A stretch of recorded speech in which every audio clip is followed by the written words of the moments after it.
નમસ્કાર, હું પ્રગતિ પટેલ. શબ્દાન કંચનમાં આપનું સ્વાગત છે. વડોદરામાં યોગ દિવસ પ્રોટોકોલ ટ્રેનિંગ શિબિરની ઉજવણી.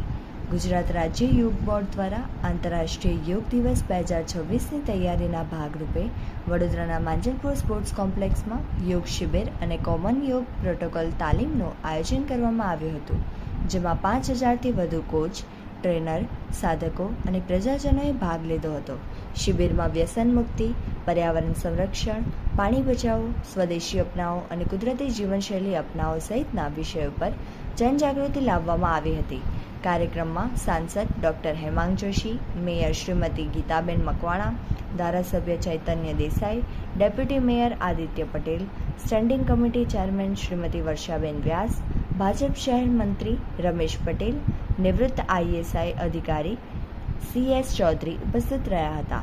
જિલ્લા coordinator doctor Meenakshi Parmar, doctor Risikaben Vanjani, Indrajitsinh Parmar, Manishaben Parekh તથા વડોદરા ઝોન કોઓર્ડિનેટર રાજેશ પંચાલે જહેમત ઉઠાવી હોવાનું યોગ કોઓર્ડિનેટર સુનિલ પટેલે જણાવ્યું હતું.